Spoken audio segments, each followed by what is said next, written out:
So இதுக்கு முன்னாடி இருக்கக்கூடிய தல ரசிகர்கள், அதாவது ஏகே அவரோட ரசிகர்கள்லாம் என்ன பார்த்தீங்க அப்படின்னா, விடாமுயற்சியில நிறைய எக்ஸ்பெக்டேஷன்ல இருந்தாங்க.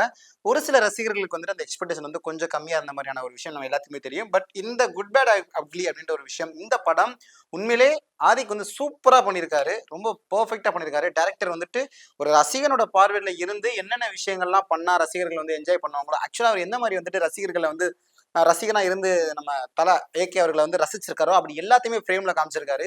உண்மைய சொல்லப்போனா இந்த மாதிரியான விஷயங்கள் வந்துட்டு எத்தன பேருக்கு வந்து டைரக்டர் ஆகக்கூடிய நபர்களுக்கு கிடைக்குமோ தெரியல. பட் சூப்பரா அந்த விஷயத்த கன்வே பண்ணியிருக்காரு. ஸோ கதை அப்படின்னு எடுத்துக்கிட்டோம் பார்த்தீங்க அப்படின்னா, கதையா வந்து நம்ம இந்த படத்த பார்க்கவே முடியாது. ஒரு ஒன் லைனர் கதை தான். ஸோ அப்பா, பையன் சென்டிமெண்ட் தான். ஸோ அந்த ஒரு சின்ன விஷயத்த மெயினா வச்சுக்கிட்டாங்க.